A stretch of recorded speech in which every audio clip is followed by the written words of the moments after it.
Welcome to Aaradhya smart study channel. మనకు trigonometric ratios అన్ని తెలుసుకున్నాం కదా. వాటికి సంబంధించిన ఒక ప్రాబ్లమ్ ని సాల్వ్ చేద్దాం.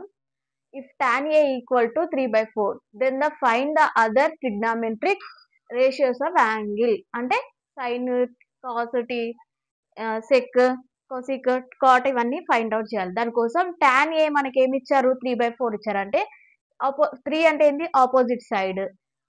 4 అంటే ఏంటి, అడ్జసెంట్ సైడ్. మనకి ఇక్కడ ఏమంటే రేషియోస్ లో ఇచ్చారు 3:4 రేషియో. దాన్ని మనము సైడ్స్ లోకి కన్వర్ట్ చేసుకుంటే ఏమవుతుంది, ఏబి ఈక్వల్ టు 4k అవుతుంది, బీసీ ఈక్వల్ టు 3k అవుతుంది. ఇప్పుడు మనకి ఏం ఫౌండ్ అవుట్ చేయాలి, హైపోటెన్యూస్ ఫౌండ్ అవుట్ చేయాలి. మనకు అడ్జసెంట్ సైడ్, ఆపోజిట్ సైడ్స్ మనకు వచ్చాయి. బై పైథాగరస్ థియరం మనకి ఏమవుతుంది, AC square equal to AB square plus BC square. అంటే ఏసీ ఎంత ఇక్కడ మనకి 3k, దాని స్క్వేర్ ప్లస్ ఏబి 4k. ఇప్పుడు మనకు వీటిని సాల్వ్ చేస్తే ఏమవుతుంది, 25k స్క్వేర్ అవుతుంది. ఏసీ ఈక్వల్ టు 5k వస్తుంది. 5k ఏంటిది మనకు, హైపోటేనియస్. ఇప్పుడు మనకు ఏంటిది, hypotenuse, adjacent side, opposite sides అన్ని తెలిసినాయి. హైపోటేనియస్ కూడా తెలిసింది మనకి.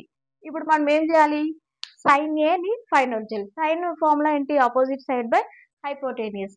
ఆపోజిట్ ఇక్కడ ఎంత, 3k, హైపోటేనియస్ ఎంత, 5k. ఇప్పుడు మనకి దీన్ని ఇవి కేకే పోతుంది. ఇప్పుడు మనకు 3/5 మిగులుతుంది. కాస్ ఏ అంటే ఏంటిది, మనకు కాస్ అంటే ఏంటిది, అడ్జసెంట్ సైడ్ బై హైపోటేనియస్.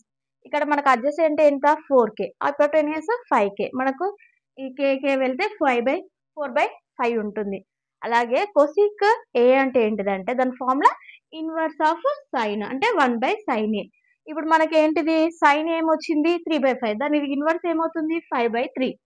అదే సెక్ అంటే 1/cos, కాస్ ఎంత వచ్చింది మనకి 4/5, దాని ఇన్వర్స్ ఏమవుతుంది 5/4 అవుతుంది. అలాగే కాట్ అంటే ఏంటిది 1/tan a. tan అంటే మనకి ఇక్కడ ఏమని ఇచ్చారు ప్రాబ్లం లో, 3/4 ఇన్వర్స్ ఏమవుతుంది